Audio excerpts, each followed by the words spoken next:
Is TCG Crest, which is a relatively new institute, a private research institute. So after my tenure in IIT Kharagpur got over, I moved to Kolkata, and this place is just 10 minutes from my house. So I associated myself with this institute on request from the director, and this particular vertical where I am, this is called Research Institute for Sustainable Energy, but the major focus is on batteries. You can see lithium and sodium-ion batteries, hydrogen energy, then different kinds of catalysis. And of course, for all these purposes, you need computational modeling and transport calculations, etc. So all these things are going on in this institute, and you are most welcome when you come towards Kolkata to just give me a ring or drop me a message, and you will be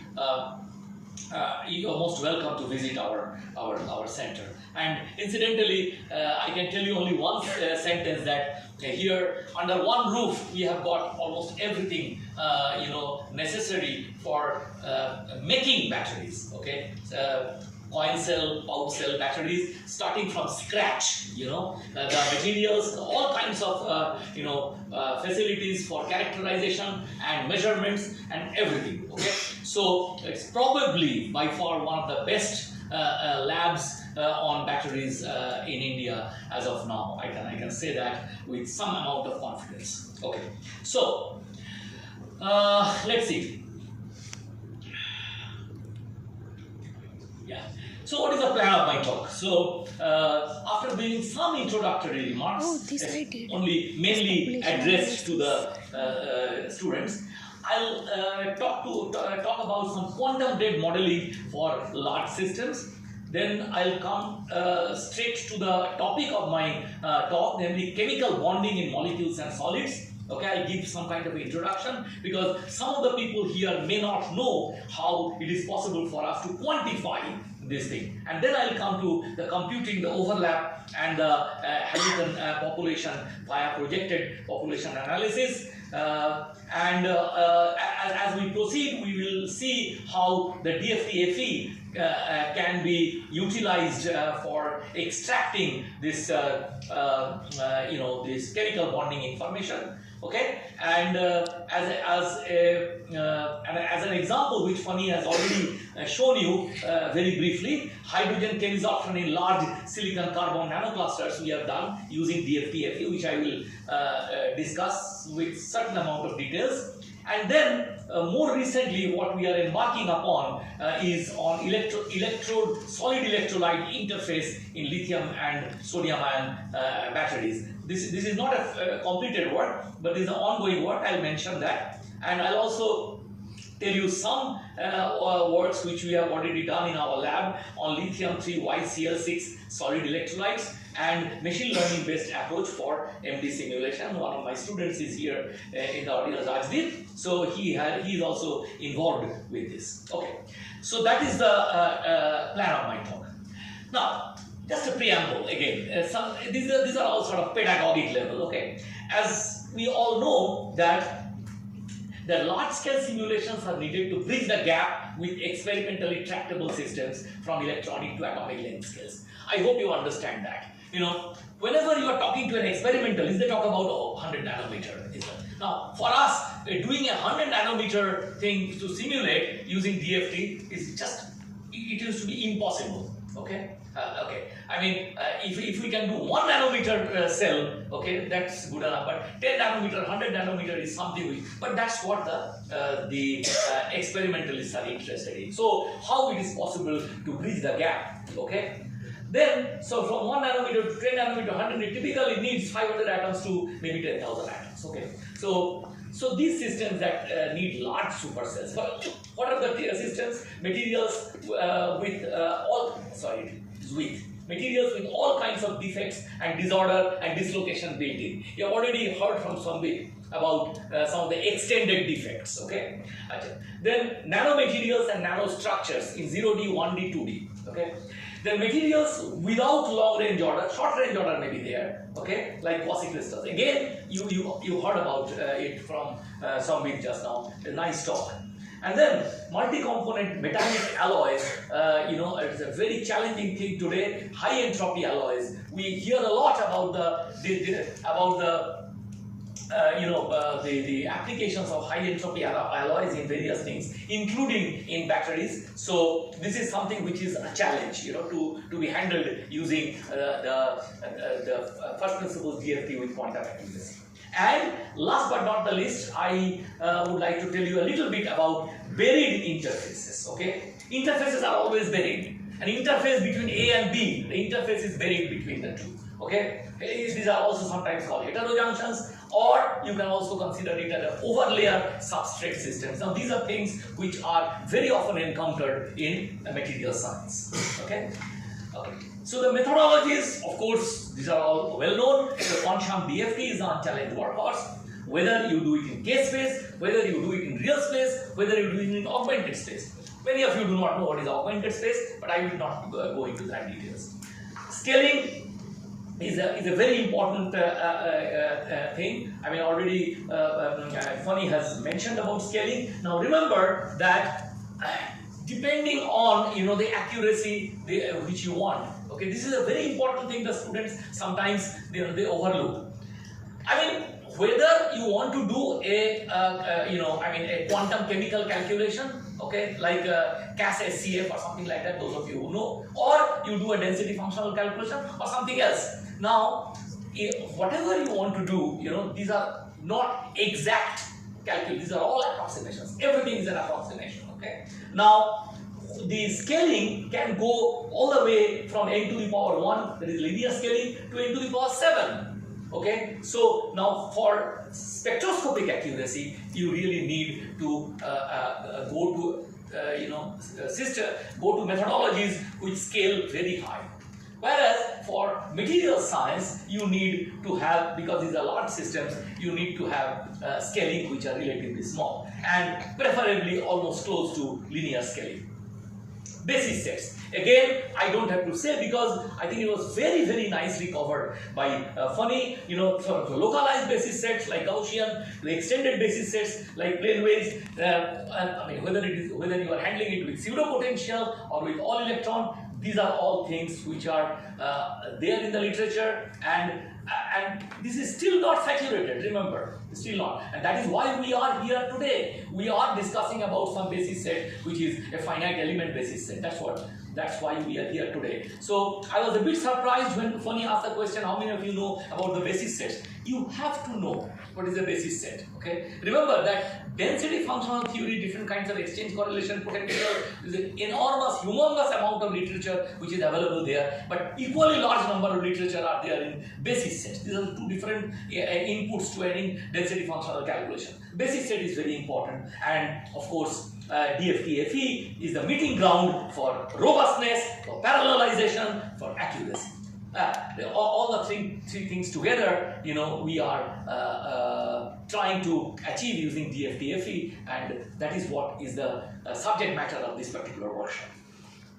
Now, this is something which I will skip, okay, because I did not know what is the. So, chemists prefer atom-centered basis sets like Gaussian in general.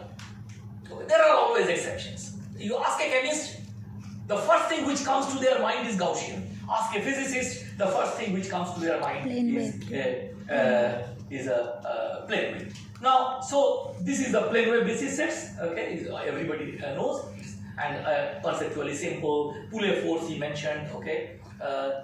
The spelling was wrong. It was not Pauli. It was Poulet. Okay. So Poulet force and so on and so forth. Okay. And there are also augmented basis sets like KKR, APW, LMTO, LLPW, part of which was mentioned by him. Okay. These are things which are just repetitions. There are also mixed basis sets like atomic orbitals plus plane wave or Gaussian plus plane wave. People are doing all these things. Okay. And more than 20 years back, I wrote a review chapter on Introduction to Linear Band Structure Methods. This appeared in Taylor and Francis long back. Okay.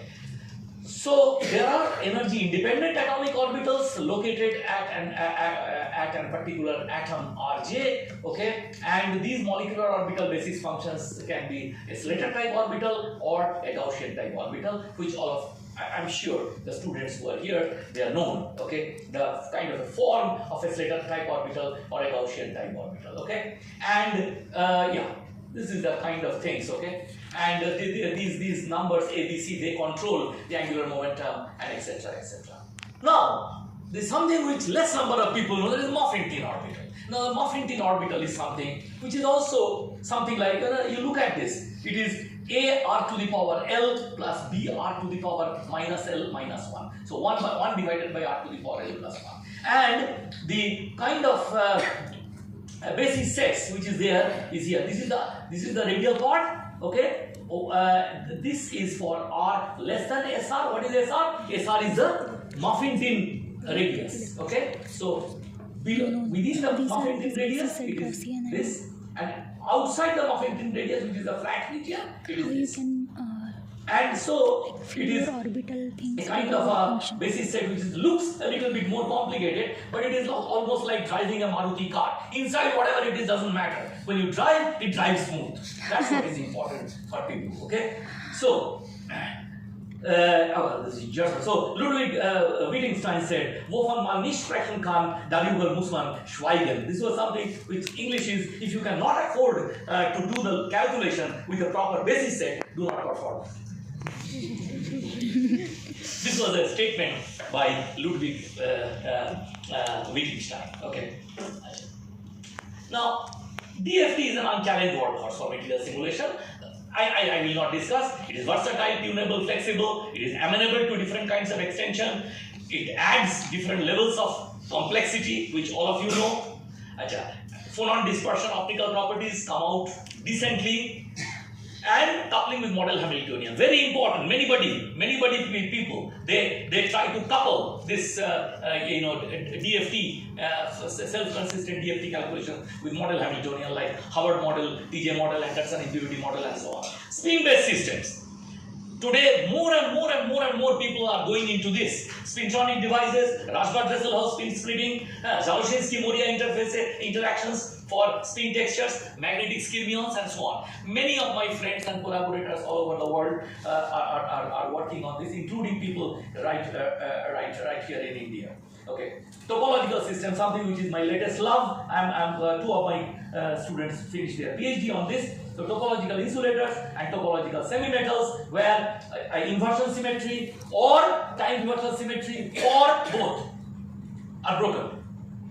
In graphene, both are there. They are not broken. But there are systems where either time inversion symmetry is broken or inversion symmetry is broken or both are broken. And we have worked on all these cases recently. So, for many of these emerging application areas, what we need is to bridge the gap with experimentally tractable system from electronic to atomistic atomic lenses. Okay, this is something which I just saw in physics world. So I took a snapshot of this yesterday. Okay, so actually it came from a very good friend of mine. Actually, once upon a time he was a student, but today he's a big professor. Hongming Wang is a very good physicist. Okay, in Chinese Academy of Sciences. So Hongming, I know him probably 2005 or 6 or something like that when I was in Japan. So Hongming Wang was doing his PhD at that time, and this guy, along with some others from China, they came up with a platform that unifies data from experiment, computation, and scientific literature. That means coupled with machine learning, okay, making it easier for scientists to identify previously hidden. Why is this guy? To identify previously hidden relationship between a material structure and its properties. In the longer term, their goal of this group is to establish a closed loop in which experimental results validate theory and theoretical calculations guide experiments, accelerating the discovery of a new material by leveraging modern AI techniques. So this is a Venn diagram. You see the crystal structure and diffraction, okay, and then there are single crystal growth. Of course, these are all experiment, okay, and then the different kinds of functionalized materials, whether it is 2D ferroelectric, or it is a layered structure, or it is a topological crystal, etc., etc. So this is a Venn diagram illustrating the relationship and overlap between different types of data in the materials galaxy platform. The heterogeneity of these data necessitates a robust strategy of combining them. Those of you who are interested can go to February issue, just fresh from the oven, okay, of Physics World. Okay, so now,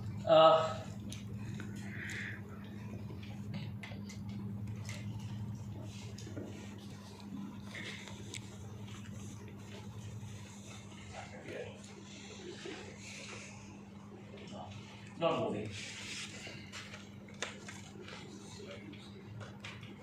So, quantum blades modeling of large systems. What kind of systems?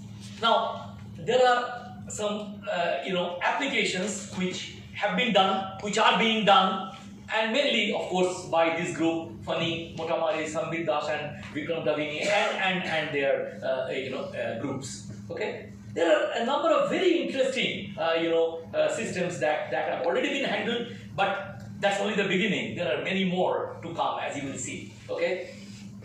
For example, large nanoclusters and their functionalized variants, overlayer substrate systems with adsorbent interactions, complex interfaces, for example, electrolyte-electrode interface in all solid-state batteries, materials with defects and disorder, okay, and the last one is tuning chemisoption in nanostructures for hydrogen storage. So this has already been discussed, so I will, this particular slide was already shown by Fani, so I don't want to repeat. These are all essentially different kinds of, application systems, okay, systems on which DFT-FE has been applied. Quasi-crystals has just now been discussed by Sambit, very interesting work, and this also, the dislocation energetics of magnesium 1% yttrium alloy. And when I was listening to Sambit about this, I remembered something like, I don't remember exactly, maybe in the early part of 2000, I did some similar work, but that is what was a nickel molybdenum alloy, where we were trying to improve the ductility at a high temperature by putting a little bit of niobium inside that. This was a DRDO project, and we did that, and that remind when Sambit was giving the talk on magnesium 1% yttrium, I was remembering that. It's a fascinating thing. I do not have time to go into that because that will distract me, but sometimes I will try to discuss it in more details.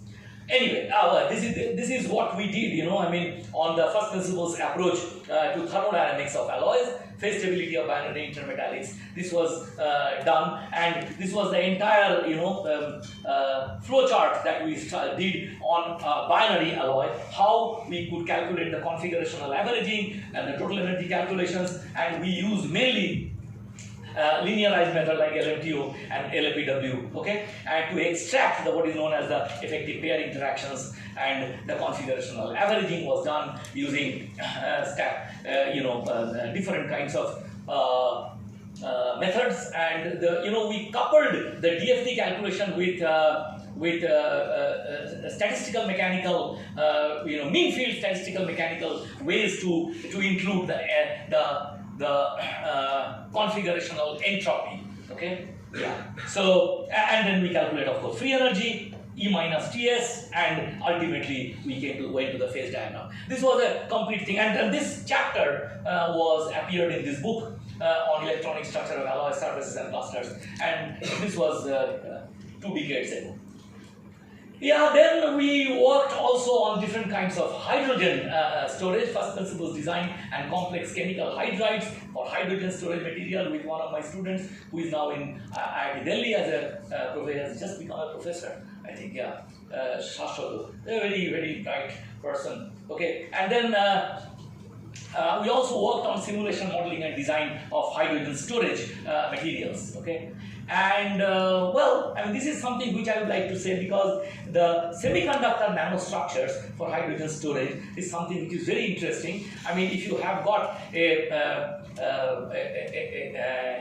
kind of a nanostructure which is more like a mega cluster, okay, So there, how to handle the way hydrogen gets into it. Okay, it's basically chemisorption, but then can it be used for the purpose of hydrogen storage, where the hydrogen bonding is something which is very, very important, and the release of hydrogen in these silicon nanoparticles occurs due to the dimerization of the dihedral SiH2 pairs. Okay, and we attacked this problem. I mean, Karthik was the leading person for doing that work, which I just tell you. Okay, so there is a need for what is known as the chemical bonding analysis in large-scale DFT calculation.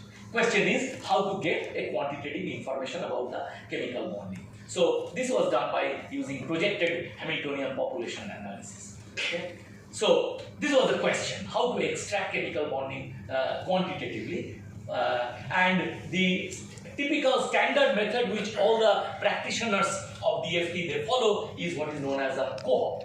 I'm sure all of you, how many of you know cohort? Can you raise your hand? COHP. You know those, okay. But there are many who do not know. Okay, so for those who do not know, see, cohort is something, okay, let me just tell you. So this is very interesting, okay. I mean, you have to know this, okay, if you are really interested to handle any kinds of materials from the point of view of chemical bonding. So, distribution of electrons in various atom centers and their contribution to bonding in solid state system. Solid state can also include nanomaterials, okay. Now, partition the number of electrons amongst various atoms. It is called scoop, C-O-O-P, and also partitioning it in the total energy, which is called cohort. So this O stands for overlap, and this H stands for Hamilton. So here is the Hamilton population, here is the overlap population. The original idea was by no other than Roald Hoffmann. Okay, then the Nobel laureate in chemistry, you know that. I mean, he's an amazing person. I invited Roald Hoffmann for giving a talk in Walter Kohn's 60th centenary celebration. He gave a talk, of course, online. But a man who is 85 plus, you know, gave a talk, and the talk was entitled Understanding and Computation. That's the talk which I have a copy of that. I mean, I have hardly ever attended this kind of a talk, and that shows the greatness of these people. So Roald Hoffmann was the first who had the original idea of this. Then Dronskovsky and Peter Blechel, Richard Dronskovsky and Peter Blechel in 1993 came up with this paper using tight binding LMTO with minimal and well localized atom centered basis. They calculated the cohort. This is a very nice paper, which and both of them were at that time Max Planck Institute in Stuttgart, where I was also there. So they were my colleagues in the same group. Subsequently, it was improved to more robust extraction of chemical bonding behavior in solid state systems, suggested by several groups. But what about plane waves? Because plane waves is something which is used by, if I ask here, take a vote, how many of you use plane waves and how many of you people use other than plane wave? I think the plane wave will win, probably. I mean, if I ask you to raise your hand, I think VASP, quantum espresso, Abinit, or whatever, you know. I mean, these are the things which are being used by many people. Okay, since plane waves, but plane waves are non-local. I mean, you know, it's extended. Okay, these are not such suitable by definition for estimating the charge partition, and that is why the reasons the chemists prefer Gaussian. Because chemists prefer Gaussian because they talk about molecules. Molecules are localized. It's not like a material system where graphene, which is extended. No. So unless suitable projection onto a localized basis set like STO, you know, this is something where it is difficult. It's challenging, you know, to do the partitioning. Okay, in plane wave. So, and this led to the advent of what is known as a projected population analysis for chemical bonding, and that was pioneered originally by the group of Dronskovsky. And all of you know there is something called lobster code. Maybe you have heard about it, right? You have heard about the lobster. There is a code called lobster, which is accurate computing of electronic structure like quantum espresso, vast, carbonate, etc., and chemical bonding via projection onto a subspace spanned by the localized atomic orbitals to compute energy resolved hope and Kohn. So this is something which is already there in textbook, and let me just show you. This is not a very old book. This is a recent book which Richard has written. By the way, Richard is my 35-year-old friend. Okay, he was in Oxford, and then later on he has now become the director of Technische Universität Aachen, RWTH. So this is a book which was 2023. Okay. Beautiful book, by the way. I mean, those of you who want to have some kind of a what should I say? Formal understanding, okay, of this thing. This book will really help you. Okay, it explains the basic quantum chemistry of solids and teaches chemical thinking and important general chemistry. And it covers numerous real-world materials. And recently, last week I saw it has been translated in various languages, including Chinese.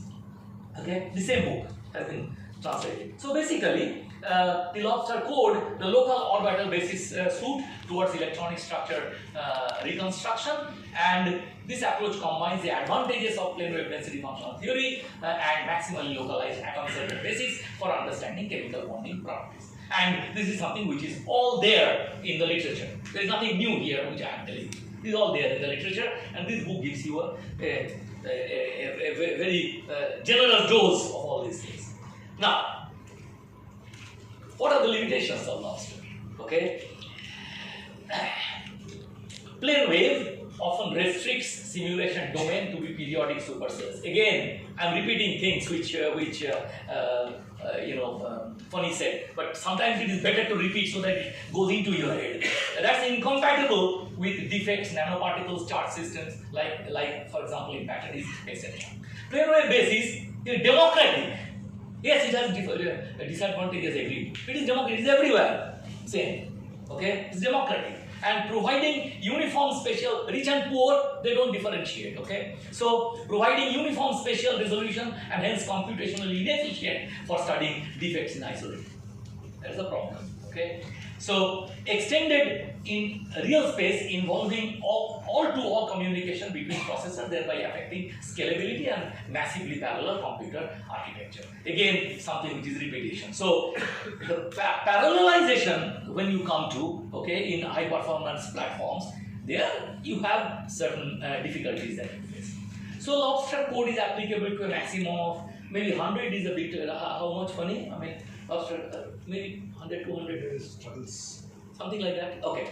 And cannot be executed for more than one CPU code node. Also, it involves a three-step calculations. So first of all, you have to do a ground state DFT calculation. Whether you do vast quantum espresso, I mean, it doesn't matter. Okay. Then you have to do a one-yearization, 1-year-90, and then you do a population analysis. Now, so you have to do these three steps. If you want to follow this. Now, this formalism has recently been extended using DFT-FE by us, okay? And this chemical bonding information in large-scale nanosystems. So, the DFT-FE approach, which has already been covered today morning, and based on the population analysis, we can really, try to find out this chemical bonding information for tens of thousands of electrons. He mentioned about 10,000 electrons. Okay, and the local character has inherent benefits in terms of parallel scalability and has been tested up to 100,000 core on many core CPU and 24,000 GPU, but these numbers are something which he will be able to tell you better. Okay, so this is here we have got a unified approach. Namely, we don't have to do things separately. Here the population analysis and also the post processing like one-yearization and getting the projected population can be done at one stroke. Okay. And this framework has opened the possibility of extracting chemical bonding information, reasonably complex materials. For example, the first one which I will discuss in a few slides, large-scale nanoparticles like hydrogenated silicon-carbon nanoclusters, okay, where we go from something like 60 atoms to about 1,000 atoms, and layered materials with adsorbent or defect impurity interactions. This is again some very important area that can be analyzed using this. And solid electrolyte lattice with migrating ions in presence of electric field. This is also something which has been done. Okay. So the comparison of the projected population analysis, the lobster code, Coop and Soha versus our DFT-FE approach with the projected orbital and Hamilton analysis. Okay, so I mean this is a repetition, so I don't want to do that. But basically what we want to do is this projected population analysis from real space DFT-FE, which is having all the advantages like systematic convergence, like strictly local, comprising of piecewise polynomial functions, which has all been, and last but not the least is the all-in-one code enabling DFT and population analysis all at one go. So it's a great step forward according to me. These are some of the benchmark calculations which we have done in our paper. Namely, we have taken a typical periodic system like diamond lattice, which is the interpenetrating FCC lattice, and we have taken a non-periodic system like water, H2. So this is a molecule, this is a solid. So we have taken simplest possible. Now look at the results of our result with DFT-FE and the lobster result. You can't even differentiate. Actually, these are the one is the dotted one, okay, which is the lobster result, and the other is the blue one, which is our result. You can't even differentiate. It is embarrassingly putting one right dot on the top of the other. So that shows that things are all, in both. In both the periodic system like diamond, and also in a non-periodic system like H2O. So this has been tested. All these results have been done by Karthik and the team. Okay, so this is something which appeared in our paper. So this is the paper. Okay, the chemical bonding in large systems using projected orbital Hamiltonian population, and this is the kind of a flow diagram where I'll tell you that the type of nanoclusters which we have done. The next slide will show you. So basically, how we got that orthogonal projection and the projected orbital population analysis, okay, and the projected Hamilton population analysis. Okay, so this entire thing is now sort of standardized. Okay, and basically what we are interested in is this chemical bonding analysis. Here you have shown the so look, this is a silicon. How many? This is so this is the smallest, say, silicon cluster, and these white ones are hydrogen dangling. Now, the moment you alloy it with carbon, this is carbon, the golden one. What will happen? The carbon bonds are smaller than silicon, okay, which we all know.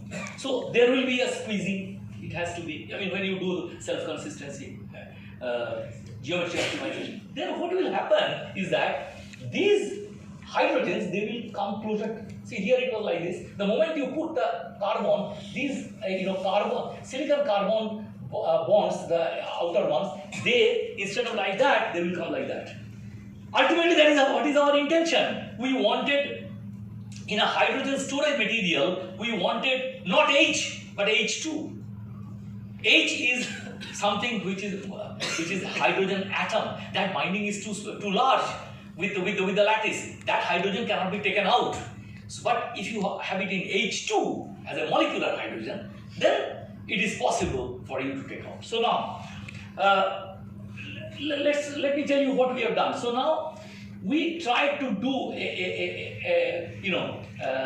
repeat this thing from 1 to 5. So the same thing we 5 times we repeated, 1, 2, 3, 4, 5 repeated, and without carbon, with carbon. So this is with carbon alloy, this is without carbon alloy, and try to see how it is possible to have these two hydrogen atoms coming closer together.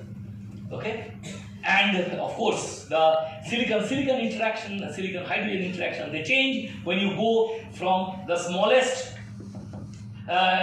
silicon 29 cluster with 36 hydrogen, silicon 24 carbon 5, so we have replaced 29 silicon with 5 carbon so that it becomes silicon 24, and then we doubled it, 5-fold it, and ultimately we have made it 20-fold. Now if we made it 24, of course you can see that all these hydrogens are here, and the number, the kind of a cell which it has is silicon 120 C25H150, and these are the corresponding silicon interactions here. Okay, and we find that when you go to the larger clusters, then we are coming closer and closer for the silicon hydrogen bonds become such that it is going more close to hydrogen getting dimerized. Okay, that's our ultimate intention. So we did the entire thing of the projected orbital population analysis and the projected Hamilton population analysis. Okay, I do not have time to go into the details because my time is getting up. So this is yeah. So I will just take 5 minutes. Okay. So those of you who are interested to know the details, you go to that paper. I mean, where all the details are given. It is a reasonably thick paper, so where now this one, solid electrolyte interface in batteries, is something which is which we have embarked upon relatively recently for 2 reasons. One is that we feel that this is a challenging problem today, and secondly, I am rubbing my shoulders with people who are working on batteries, both experiment and theory. So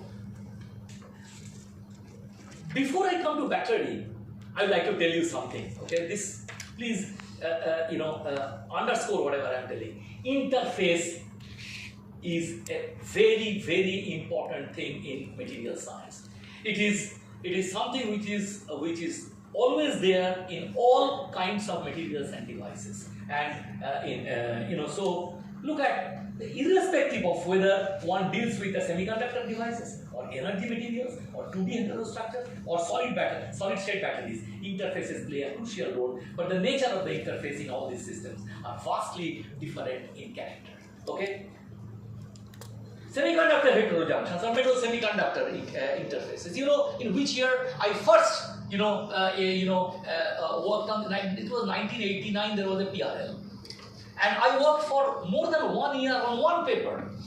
And the paper was on how to extract the Schottky barrier height. But the advantage was that there the interface was intimate. What do you mean by intimate? Intimate means A and B interface is something where A ends and B begins.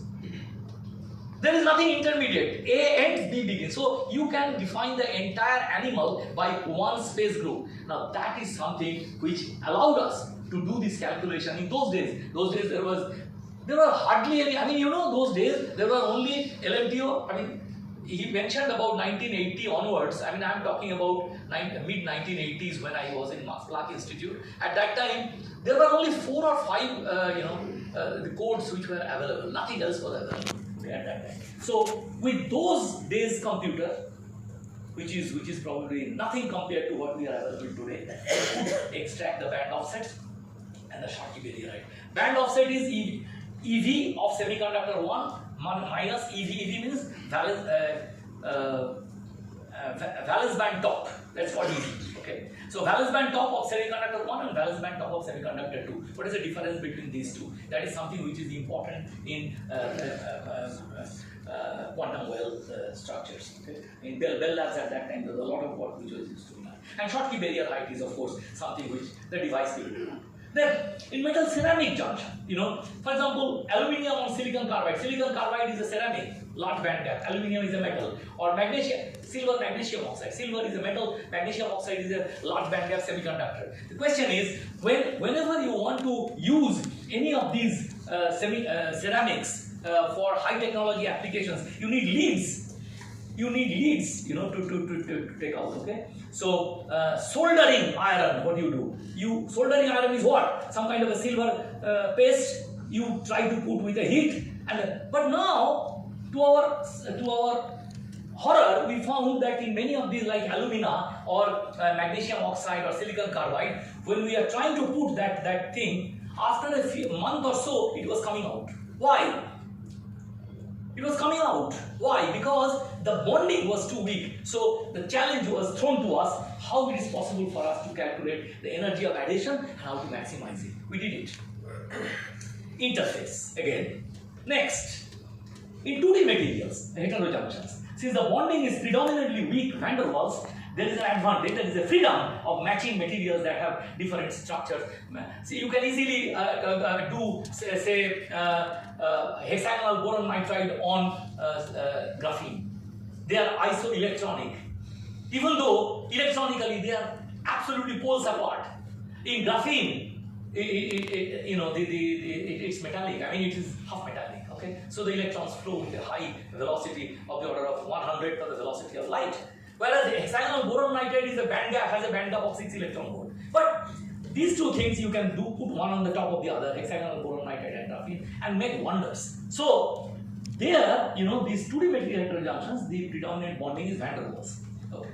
Then energy devices such as solid state batteries, where anode and cathode are electronic insulators but ionic conductors. Very interesting. Electronically, they are insulating because they are insulators. But I'm not interested in electronic conductivity. I'm interested in ionic conductivity in lithium-ion batteries or sodium-ion batteries. So how the ion is conducting. So, but we have to do electronic structure in order to understand the ions, and that's what I'm currently involved in doing with my colleagues. And the last but not the least, additive manufacturing. I did not know much about it, but then again, when I was in recently with my IIT Kharagpur colleagues, additive manufacturing, do you know, it's a big game, and the government of India is now putting enormous amount of money for actively promoting look at the last line, additive manufacturing. There are regions where different materials or layers meet and are critical determinants of. I will discuss that in the last slide, so just don't bother about it now. Anyway. So Herbert Kromer rightly pointed out in his Nobel lecture in 2000 that interface is the device. Interface is the device. Okay. So all kinds of this is something which I will skip. Okay. So today, in order to really handle this, there is a paradigm shift in material science from experiment-driven to theory-driven to computer simulation-driven to data-driven AI/ML, and finally today we are in the intelligence-driven era. So we have come to the fifth paradigm, which we are all aware of how the artificial intelligence machine learning approach can help us in sieving the total massive data into something more tractable, on which now we can do things like DFT-FE or whatever.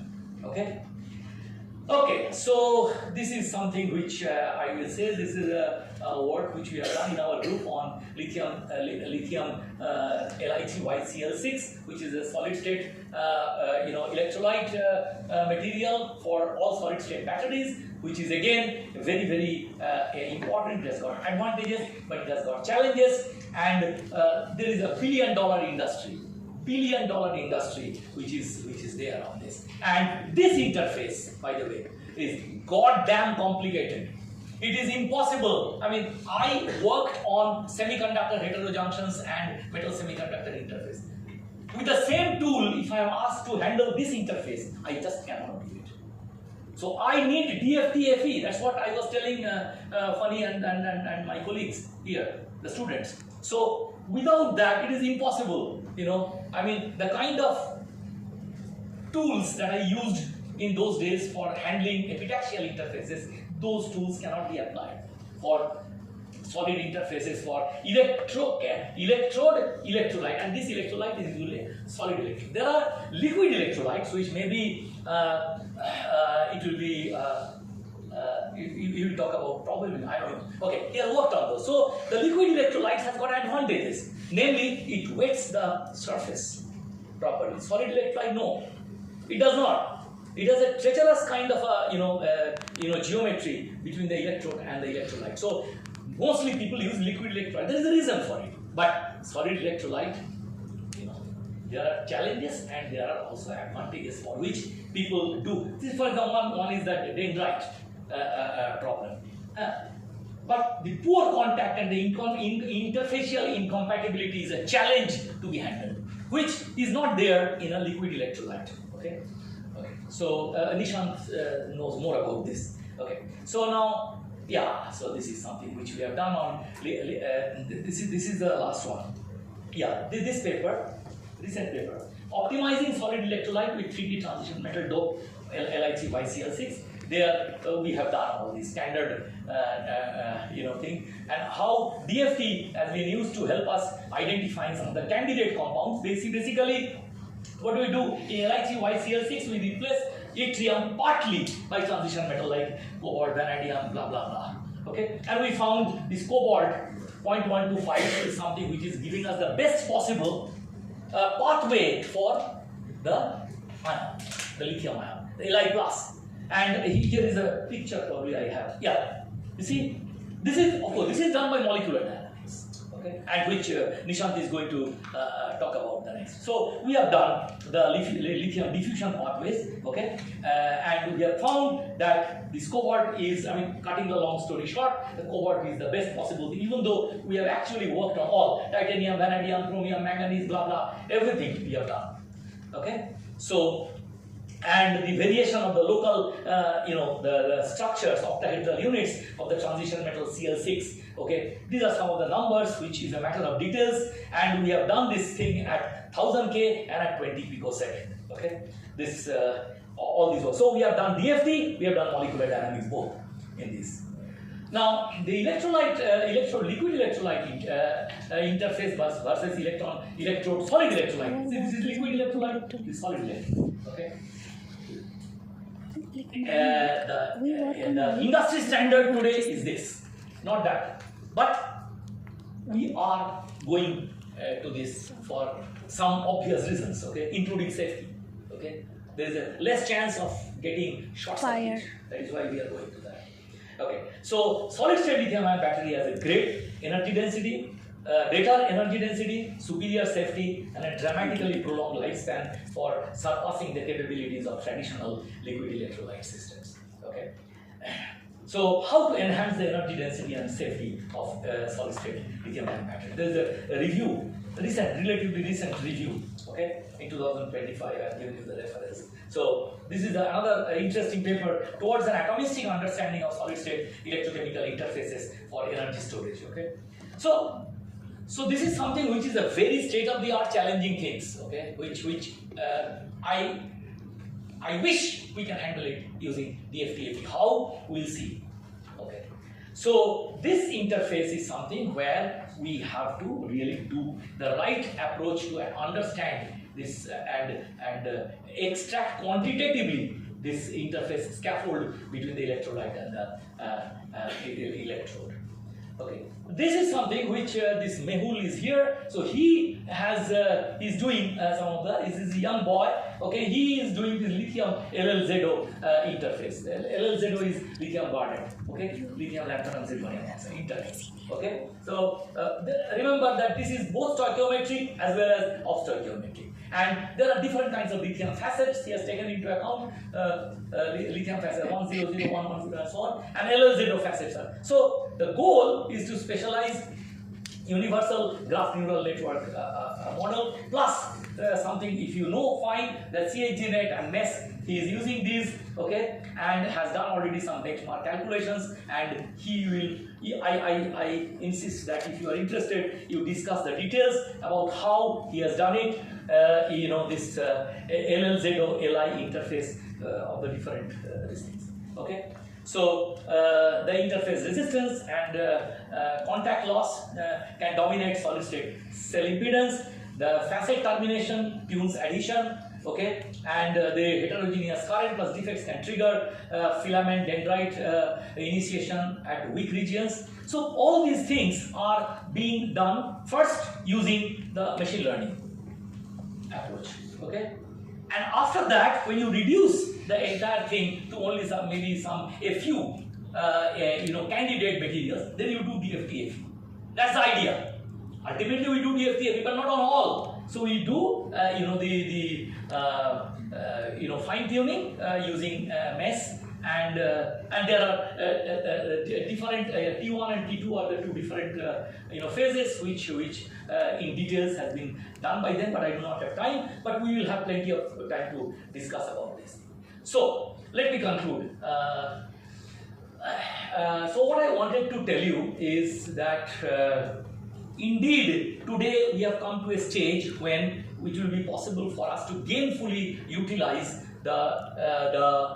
all the advantages of DFT-FE, all the new things that have been added to DFT-FE. For example, he told about DFT-FE coupled with PAW, that is a projector augmented wave of Peter okay, 1994.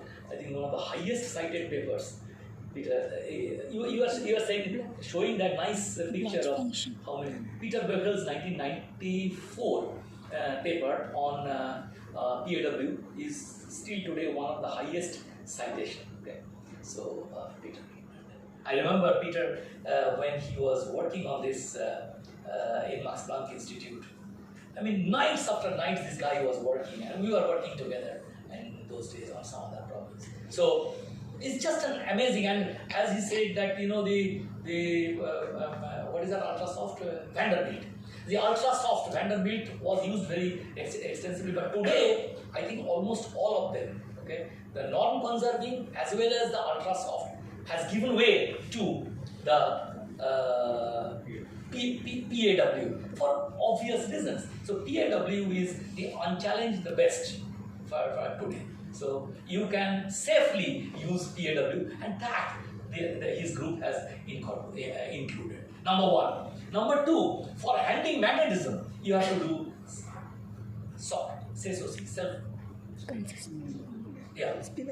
self-interaction correction, okay? So, no, spin-orbit coupling, self-interaction correction, of course, you have to do, okay? And spin-orbit coupling, you have to do, and so on.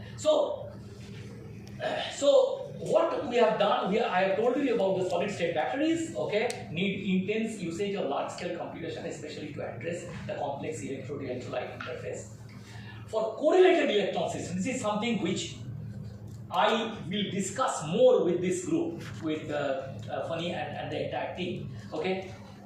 The two fundamental ingredients in a correlated electron system is the Coulomb repulsion and the self-association, okay? Now, the spin-orbit coupling is an absolutely essential thing, and good thing is that he has already said that he has incorporated, their group has incorporated it inside in the version 1.3 or something like that. Yeah, the version 1.3. The spin-orbit coupling is in. Without spin-orbit coupling, you cannot do. I mean, all these spintronics and Zaloshinsky Moria or the other things, if you want to do, then you have to incorporate the spin-orbit coupling. So these two things, U and lambda, they cover the rich landscape of magnetic, topological, and superconducting phenomena observed in many transition metal compounds. It will be worth exploring this landscape by choosing various problems falling in different regions across the U-lambda phase diagram. This is a big problem. I think one full PhD problem. So if there is a PhD student who is interested in this, I think it is the ideal thing. Next, spin-based system, as I was telling you, and phenomena like spintronics, Rashford-Russell spin splitting, Zaloshinsky-Moria interactions for spin textures, magnetic skin muons. This is one direction which is just booming like anything, okay? And there are some of my very close colleagues who are working on this. I'm talking about in India, also of course in Europe and many other places. And second is the topological system. Now, the topological system have got two more main branches of the tree. One is the topological insulator and the other is topological semi-metal, and here the breaking of the inversion symmetry or the time reversal symmetry or both. Okay, so this is something on which one of my students has just finished his PhD and right now he is in Uppsala. So these are the two application areas which I think on a bigger, scale me also, bigger systems, how it is possible for us to handle that. And for that, my hunch is that we may venture using DFT-FE. Next, additive manufacturing. I told you that I will mention that. Now, I don't understand much about it. This is mainly the cup of tea for mechanical engineers. Okay. Now, additive manufacturing, the more and more I try to understand, I realize, well, we can do something. Nothing has been done much by our community, by the way. Okay? The regions, that is the interfaces where different materials or layers meet, are critical determinants of a part of final mechanical, functional, and structural performance of this. Additive manufacturing is going where, I mean, those of you who do not know, you better go and look. I mean, it is just unimaginable where we are going in additive manufacturing, okay? And everywhere, whenever the two things, one may be a ceramic and the other may be a metal, and they are trying to make the junction in a way where sometimes even my conventional wisdom of thermodynamics, it fails. How the hell do they, manage to put one on the top of the other in such a stable form? So I think we have got a role to play possibly, okay? And this is something which, according to me, is another area that possibly, because I told you in the very beginning, that is the title of my talk is, what is the future direction? So I told you the Government of India initiatives for actively promoting. I mean, I recently saw two mega projects of Government of India. One is on AI. I mean, this month I think in Delhi there is a big mega show on AI for science and technology. And last week in IIT Kharagpur, we assembled together to make a kind of a preamble for that. And there's a lot of money, at least they say that in making. And the second is this, additive manufacturing. The Government of India is putting an enormous amount. So those of you who are interested, money is not a problem for this, if you are interested. Okay? So for most of these emerging application areas, what we need is to bridge the gap with experimentally tractable system from electronic to atomistic length scale. Okay, so high performance computing platforms with GPU and an intimate shake hand of CDAC with the developers and practitioners of DFT-FE at the end of the day. That's something which I will say, because if we want to really crack it, yeah, we need the algorithmic development on the one hand and the supercomputing with GPU on the other hand. We need a shake hand between these two. Otherwise, it will be difficult for us to really compete internationally.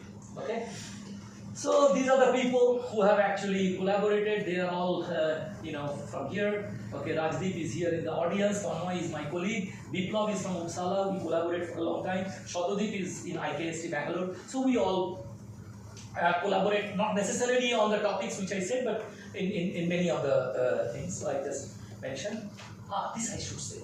My association with CDAC is much older than whatever I showed you.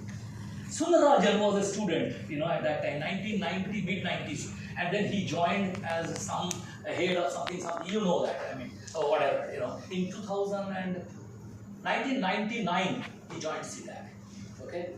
That was the time from there, and this was the paper which I must tell you, this Sundarajan, great. He was a very nice guy, very nice human being, very nice person, very efficient guy. And that was my first contact with CDAC. Okay, so unfortunately he passed away at a very young age. Those of you who know. Okay, and we really miss Sundarajan. Sundar we miss. We call it Sundar. And this paper is one of the highest cited papers. I mean, its citation is so high. For today, I mean, people will consider it trivial. But remember, this was in which? 1995.